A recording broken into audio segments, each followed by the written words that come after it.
That's right, avoidance and tranquilization. We don't want deep. We don't want to do all that psychology and self-investigation. Where's the authority figures who'll just lead us where we need to go? They'll teach us all how to do it. But don't you see that by your avoidance to deal with your dark psychic content, that you are in fact funding and permitting the most hideous leviathans to poison and intoxicate the human race? Because they will step on to the white square of the chessboard if you don't occupy it. Then don't blame them for their existence if you have allowed them to rise. Now Pluto is, of course, anyone here Scorpio? Sun sign Scorpio? Right. Then you know obviously that Pluto is your ruling planet. Pluto is your god of the sign of Scorpio. And therefore, where is Scorpio in the seasonal cycle? Right? It's late, it's at the winter cycle. So Pluto rules when the sun goes into the winter seasonal cycle. And it's the same thing psychologically. Pluto rules what is known as the underworld cycle in alchemy or psychology. And of course, we all go through the underworld cycle, whether we know about astrology or not. It's often been called in the New Age movement the dark night of the soul. Carl Jung said that the foundation of mental illness, all mental illness, is unwillingness to experience legitimate suffering. Because we resist a certain amount of this looking at the dark side, especially of ourselves, and a willing entrance into, because remember, all of us are going through the dark night of the soul, and we'll have to go through this underworld phase, just as the sun has to go through its one seasonally. You're not going to escape it. The only difference is that you can either decide to do it of your own free will, then it's ritualistic, or you can be dragged. The hanged man has a smile on his lips. It's a willing oblation. Did not Odin, when he hung on the tree of life in order to learn the secret of the runes, he did it willingly. Nobody forced Buddha to sit down in front of the tree when he wanted to contemplate the meaning of life. It's a Conan and the Barbarian situation. You must willingly be crucified and die to be reborn again. Of course, we've forgotten all of those rituals, but nevertheless it goes through your life. It's not that suffering is good.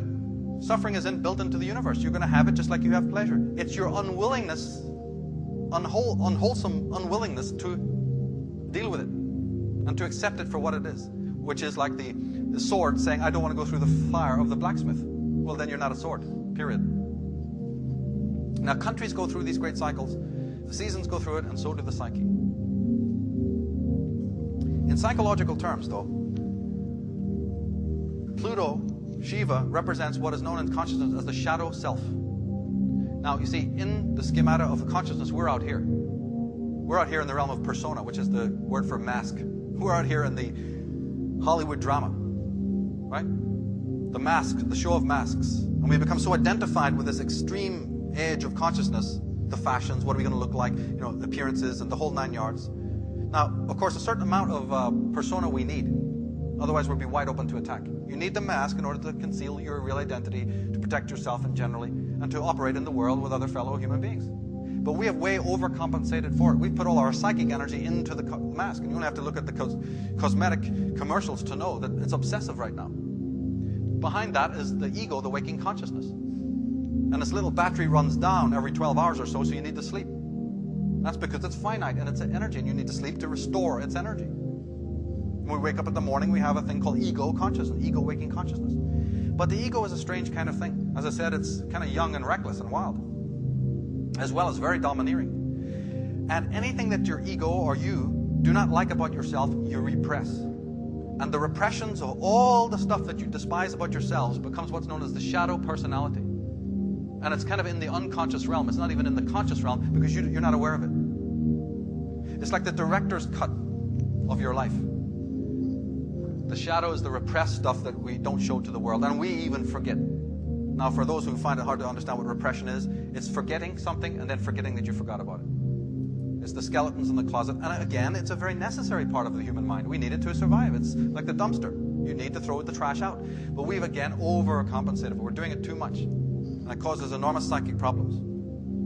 Carl Jung said that the shadow is a moral problem that challenges the whole ego personality. For no one can become conscious of the shadow without considerable moral effort. He's talking spiritually there. He's saying that for you to be integrated, you're going to need to integrate with your shadow, because those are aspects of yourself that you've thrown away. And you're not getting to the light. See, the self, the true person, is way back here. For hell, you can forget about the self. We're into ego world. And the ego is doing itself a disservice by constantly denying aspects of its own self. Now, you know something? There was books left out of the Bible, and it's important to start finding out why. Jesus said in the Gospel of Thomas, this is one of the great Gnostic Gospels that was thrown away, when you see your likeness, you rejoice. But when you see your images which come into existence before you, which neither die nor are made manifest, how much will you bear? Now it's very flowery language, a different language, but can you see now what is being said here? When you see your likeness, you rejoice. Meaning when you're in the persona and you're in the world of, oh, I play the fashion game and everybody then gives me acknowledgement and I give acknowledgement, you rejoice. But when you see the primordial images which come into existence before you, but these which are neither die or are made manifest, meaning the unconscious mind, how much then will you bear? It's an old story. And the teacher, remember the threat, you know what the teacher does? He goes, project on me. I'm your teacher. Come on, dump it on me. And we do. And the teacher's job is to take all of that. As Carlos Castaneda and other writers have shown. The teacher is he's the guy we're going to bury in the sand, as we've done so many times before. The shadow is very powerful. It is a moral problem. It destroys relationships, and it destroys the teacher relationship with the one who's receiving the teaching. Yeah, looking at who we are, it's all it's about. The only solution, the solution is to look at who we are. As Alexander Pope said, know then thyself. Presume not God to scan. The proper study of man is man. William Blake said, thine own humanity learn to adore. But Carl Jung put it this way. He said, look, people will do anything, no matter how absurd, to stop from facing their souls. Ever been outside recently? Ever turned on the TV recently? He's exactly right. People will do anything, no matter how absurd. And all that carnival that you see out there and all the distraction and nonsense that this world is wall-to-wall full of, that's what he's talking about. I must live in the Bahamas. I must live in a one-season world. I don't want to be looking at any of that stuff. Well, then okay. But then you've just condemned the world to horrors. You're just making a person in your life, your partner or your children, the victims, the slaves to your inability to face yourself. You're now having a person fill your void and your emptiness because you're not a whole person. And now you've enslaved that wife or that husband or that child or that animal or your workmates to your own form of tyranny. Yeah, you can't call the police on it and you'll never get the court over it to prove that it's there, but it's there. And basically, repression doesn't work. There's a thing known as the return of the repressed. You can only dump so much of it before the stench starts to, come back. And as Carl Jung said in a well-known statement, he said, when an inner situation is not made conscious, it appears outside of you as fate. Ha, ha, ha. Because there's a strange contract between the unconscious energy of our minds and the world, the energy that built the world. They conspire together. They're built out of the same stuff. So behind the back of the ego, the unconscious mind, the shadow, conspires with life, with material existence, to bring in front of you the very people, the very person, the very challenges, right? To help you integrate when you won't do it of your own free will. And we call that living. All the stuff that happens around us that we often describe as difficult challenges, that's what that is. We will refuse to do the homework, so then we're going to meet it in space and time. As the Greek said, your character is your fate. Now the next statement from Carl Jung is the one that is basically the theme of the entire presentation. Very important statement, and it is the crux of all of the work that I do, and all of the work that I will continue to do in this field. This is it, because I am not a person who will leave consciousness at the door. I am fully aware of all of the other obscenities that are taking place, in the name of God, in the name of religion, in the name of freedom and sovereignty. But you see, in my book, I will not leave consciousness at the door. And this is the reason. Carl Jung says that the gigantic catastrophes that threaten us today are not elemental happenings of a physical or biological order, but are psychic events. To a quite terrifying degree, we are threatened by wars and revolutions, which are nothing other than psychic epidemics. At any moment, several millions of human beings may be smitten with a new madness. And then we shall have another world war or devastating revolution. Instead of being at the mercy of wild beasts, earthquakes, landslides, and inundations, modern man is battered by the elemental forces of his own psyche.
frequencies, all animal totems, elementals of fire, air, water, and earth, all divine beings of light, love, and ascension, named and unnamed, to activate the cells within my being who are your counterparts with the unified power of the One. I decree my highest good always operating in this now. I decree grace and mercy always operating in this now. I invoke, decree, and dream awake the full truth and reality of ascension in this now. I invoke and dream awake with every breath that I breathe the violet fire transmuting my whole being. I invoke and dream awake the full current of ascension in every cell of my being. I am ascended. I invoke and dream awake expanded God consciousness, fully realized in me as unlimited abundance, fulfilling my every need and desire. I invoke and dream awake the ending of procrastination, tiredness, blockages, obstacles, and unhealthy belief systems. I decree immediate abundance in my life. I invoke and dream awake my liberation from all karmic debt. I am infinite opulence. I invoke and dream awake my personal empowerment in every instant that anyone is impacted by my being and creations.